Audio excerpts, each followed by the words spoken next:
welcome to another review by P. Shog. Today I'm talking about two dystopian YAs that I've recently read. And they're both the first in their respective series. So the first one I want to talk about is Partials by Dan Wells. I'm going to talk about Under the Never Sky by Veronica Rossi later, and if you want to jump to that review, go to this time.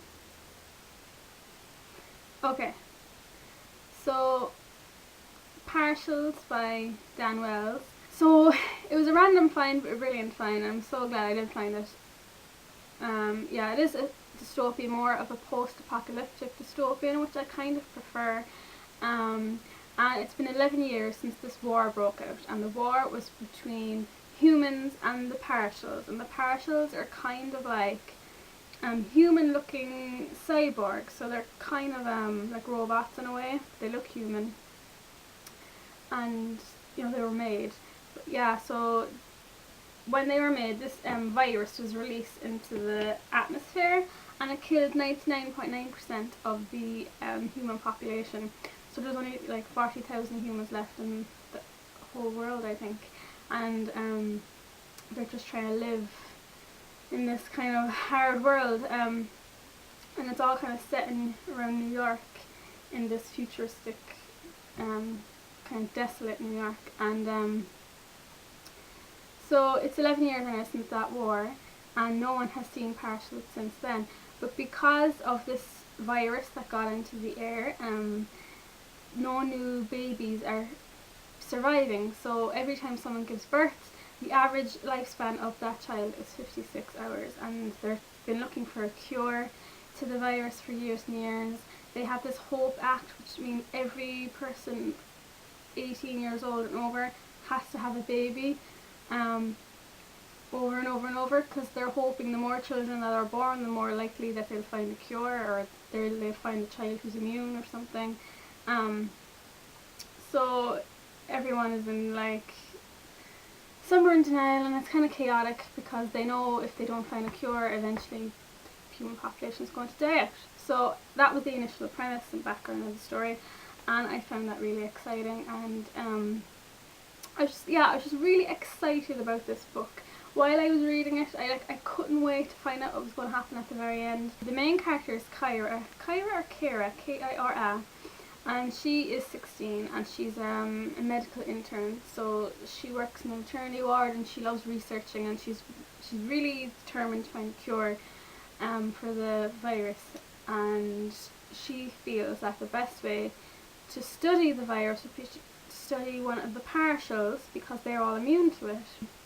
Kyra, she's a really good protagonist, I think, because she's so brave and selfless. Like, she's ready to die for this mission, and she's really strong as well, but also at the same time she's really soft-hearted, and she's just so devoted to helping people. There are a lot of like supporting characters as well, and some people found it hard to keep up with them. Personally, I didn't. I thought it was okay. And she has like a friendship as well. At the beginning she already has a boyfriend, so there's no like, there's not really a developing romance in it. So yeah, there isn't much of romance in this book, but there is one developing relationship in it that I was fascinated by, and I hope we'll see a bit more of that in the second book. Initially I thought this book was just a standalone book, but obviously there's going to be another one, because it was a very unfinished ending, and I'm really happy there's going to be another one, and it's called Fragments, and it'll be out, I think, around next March or April 2013, so it's a long way anyway for the second one, but I can't wait for it. It's a good letting book, like a lot happens. It's really thrilling and gritty, war-like book. I really feel as well like it's like written to be seen on a movie screen. Definitely imagine as a movie, and a really, really good one. I do think I prefer this first half of the book to the second half, just because it didn't turn out exactly how I predicted it would. But overall, as a whole book, I really enjoy it. I thought it was a great dystopian with good characters, and just the overall story was really engaging, and I just couldn't wait to read it and see what was going to happen. and yeah, there's good twists and turns too, and I just overall really enjoy it, and I definitely recommend it. I think it's really good. Okay, now I'm just going to do a little bit of a spoiler review for Partials, and if you haven't read the book before, I suggest you switch off now. Okay, just a note about the romance of this book. Yes, there isn't much of romance in there, like with Marcus and Kara. They had this cute, sweet relationship that was based on this strong friendship, which I liked. But it was kind of annoying how it was up and down all the time. There's one relationship which I was really fascinated by, and which turned out a little bit different than I wanted, was the Sam and Kara relationship. I could have read more of that. Like, that's one thing that was lacking. I didn't like his whole portrayal. That ruined their relationship a bit for me. Hopefully in the second book we get to see a bit more of them. Yeah, that was the thing that really got me excited about this book. Like, I predicted this kind of like forbidden, compelling romance, or not even romance, relationship between the two of them, where they felt kind of loyal to each other, and that was there. But after they escaped with Sam and went to the Partial side, it kind of changed a little bit, and it wasn't there as much. And that's the part of the book that it was still good, but it wasn't how I imagined in my head good. So yeah, I'm looking forward to seeing how they are in the second book. I don't like the twist that Kara is a Partial. I don't know, I felt like it was just thrown in there because that's necessary. You know, in some books there's always that twist where the person thinks they're human but they're really not. Yeah, we'll see how that goes in the next book. At the end, what was that about with the picture with Nandita and her father?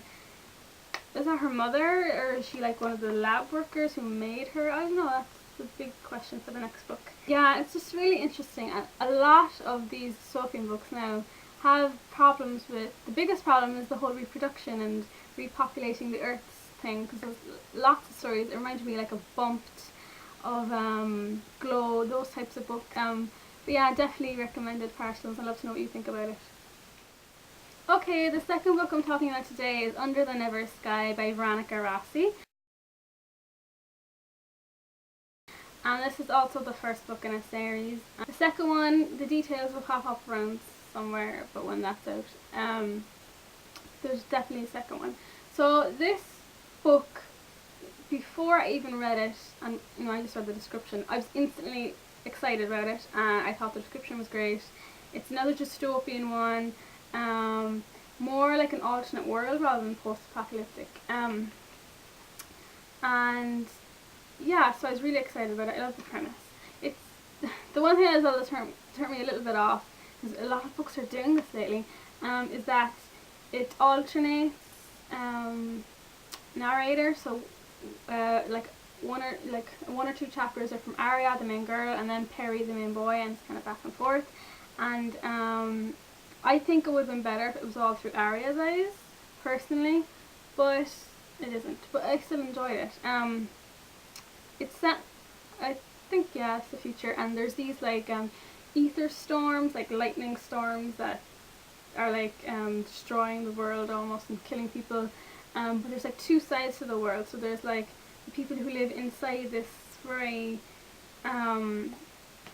metal world where they all just live in their heads. So they have this like implant which lets them go to other made up worlds. So they can like fight gladiators or go to an opera, or they can pretty much do anything, but they live in their head almost, and they're kind of safe inside this metal bubble. Then there's the people on the outside who live in a very kind of primeval way, not primeval, but you know, basics. They don't really have a lot of electricity, and they live with the, you know, with the earth around them and the nature around them, while the others are more like advanced technology ways. And then we have Arya, who's kicked out of this advanced world and she's shoved into the outside, and Perry then, he's kind of like an outsider, and they realise they both have this goal to find people. Like, she wants to find her mother, he wants to find his brother or his nephew, and they both have that goal, so they both go off together. I thought Perry was going to be more savage-like, and this is the reason I thought it would be nice if it was all from Arya's point of view. Like, at the beginning she'd see him more like a, like in her eyes, like a savage and this kind of uncivilized creature, but as the books went on, you know, she realises he wasn't, and they'd kind of like each other more and more. But yeah, he wasn't. He was just kind of like really normal at the beginning, living in this just kind of normal town. But I did find their relationship really endearing, especially towards the end when they got a bit closer. I thought they were great, and I can't wait to see how their relationship is in the second book. One thing I hated the ending. What was that about? It was very implicit, and yeah, it could have been a better ending, to be honest. So yeah, I did enjoy it. I thought it was good. It probably wasn't as great as I imagined in my head for the reasons I mentioned, but I do think it was a very good dystopian. And there's interesting concepts in there, like overall in their world, not just with the characters. And the author said she's going to explore more of the kind of world problems rather than the character problems in the next book, which I hope will be good. But yeah, so I do recommend it. I think it's exciting, a little bit slow maybe at the beginning. Like there could have been more action, but with the two characters, it is a enjoyable and easy read. So out of those two books, I preferred Partials, just because it was a bit more gritty and exciting, and the overall story I was more excited about. Like a lot of the things in Under the Never Sky I've read in a million YAs, and it's similar to other dystopian YAs I've read. But they're both good, and I recommend the both of them. And I'd love to know what you think of them if you've read them before, or let me know if they sound like books you'd like to read.